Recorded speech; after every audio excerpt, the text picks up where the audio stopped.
India, एक ऐसा नाम जो इतिहास, संस्कृति और विविधता की गूंज है। यह नाम सदियों से हमारे देश की पहचान का हिस्सा रहा है और इसके पीछे की कहानी उतनी ही दिलचस्प है जितनी हमारी सभ्यता। लेकिन क्या आपने कभी सोचा है कि हमारे देश को अंग्रेजी में इंडिया क्यों कहते हैं? ये नाम कैसे अस्तित्व में आया और इसके पीछे की ऐतिहासिक पृष्ठभूमि क्या है? जब 1947 में भारत आजाद हुआ तो हमारे संविधान निर्माताओं के सामने एक अहम फैसला था। दुनिया के मंच पर हमारे देश को क्या कहा जाए।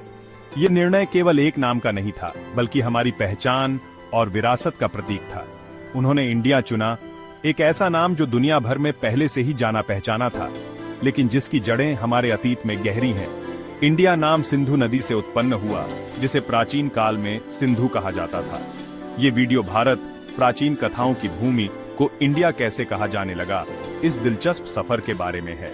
हम इस यात्रा में आपको उन ऐतिहासिक घटनाओं और निर्णयों से रूबरू कराएंगे जिन्होंने हमारे देश को इंडिया नाम दिया। इंडिया की कहानी हजारों साल पहले शुरू होती है। प्राचीन पारसी जब शक्तिशाली सिंधु नदी से मिले तो उन्होंने उसके पार की भूमि को हिंदू कहा। यह भारत से इंडिया में बदलने की पहली सीढ़ी थी। समय के विशाल विस्तार में यूनानी, जो अपनी खोजों और इतिहास लेखन के लिए जाने जाते हैं, इस कहानी में आए। उन्होंने सिंधु नदी के पास रहने वाले लोगों को इंडोस कहा, जो पारसी शब्द हिंदू से बना था। यह नाम के विकास का दूसरा चरण था। सिंधु नदी, एक सभ्यता की जीवन रेखा, हमारी पहचान को आकार देने में महत्वपूर्ण भूमिका निभाई। पारसी सिंधु का सही उच्चारण नहीं कर पाते थे, इसलिए इसे हिंदू कहने लगे। ये शब्द धीरे धीरे उस भूमि और उसके लोगों के लिए इस्तेमाल होने लगा, जिससे हिंदुस्तान हिंदुओं की भूमि बना। पारसी प्रभाव वाला ये नाम प्रचलित हो गया, जिससे नदी और भूमि की पहचान के बीच का संबंध और मजबूत हुआ। भाग 4, इंडोस से इंडिया, एक लैटिन रूपांतरण। यह कहानी हमें प्राचीन सभ्यताओं के बीच के जटिल संबंधों और भाषाई आदान प्रदान की यात्रा पर ले जाती है। यूनानियों ने पारसियों के साथ अपनी बातचीत के माध्यम से सिंधु के पार के निवासियों को संदर्भित करने के लिए इंडोस शब्द अपनाया। यह शब्द उनके लिए एक नई दुनिया का प्रतीक था, जो उनके अपने से बहुत अलग थी। यह यूनानी शब्द लैटिन में अपना रास्ता खोज लिया, जो प्राचीन रोम की भाषा थी। रोमानों ने इसे अपनाया और इसे अपने साम्राज्य के हिस्से के रूप में देखा। रोमन, जो अपने विशाल साम्राज्य और प्रभाव के लिए जाने जाते थे, ने अपना स्पर्श जोड़ा। उन्होंने न केवल शब्द को अपनाया, बल्कि इसे अपने सांस्कृतिक और भौगोलिक संदर्भ में भी ढाला। उन्होंने इंडोस को लैटिन में इंडिया कर दिया, एक ऐसा नाम जिसने पूर्व में विशाल और विदेशी भूमि को समाहित कर लिया।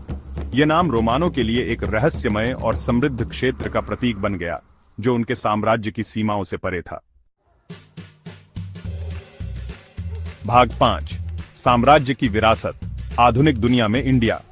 यह कहानी है एक नाम की, जो समय के साथ बदलता रहा है, लेकिन अपनी पहचान बनाए रखी है। इतिहास की लहरों पर सवार होकर इंडिया नाम ब्रिटेन के तटों तक पहुंच गया। यह नाम ब्रिटिश साम्राज्य के विस्तार के साथ साथ दुनिया के कई हिस्सों में फैल गया। ब्रिटिश उपनिवेशवाद के आगमन के साथ इंडिया प्रशासन, शिक्षा और व्यापार में इस्तेमाल होने वाला आधिकारिक नाम बन गया। यह नाम न केवल एक भूगोलिक क्षेत्र को दर्शाता था, बल्कि एक सांस्कृतिक और ऐतिहासिक पहचान को भी प्रतिबिंबित करता था। अपने औपनिवेशिक बोझ के बावजूद स्वतंत्रता संग्राम के दौरान कई भारतीयों ने इंडिया को अपनाया।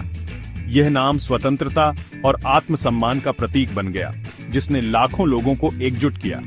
यह एक साझा इतिहास, सहस्राब्दियों से गढ़ी गई एक सामूहिक पहचान का प्रतिनिधित्व करता था। इंडिया नाम ने विभिन्न संस्कृतियों, भाषाओं और परंपराओं को एक साथ लाने का काम किया। स्वतंत्रता के बाद इंडिया नाम संविधान में स्थापित किया गया था, जो इसकी स्थायी विरासत का प्रमाण है। यह नाम भारतीय गणराज्य की नींव में गहराई से जुड़ा हुआ है। यह हमारे समृद्ध और जटिल अतीत के प्रतीक के रूप में खड़ा है, एक ऐसा नाम जो दुनिया भर में लाखों लोगों के साथ प्रतिध्वनित होता है। इंडिया न केवल एक देश का नाम है, बल्कि एक भावना है जो हर भारतीय के दिल में बसती है।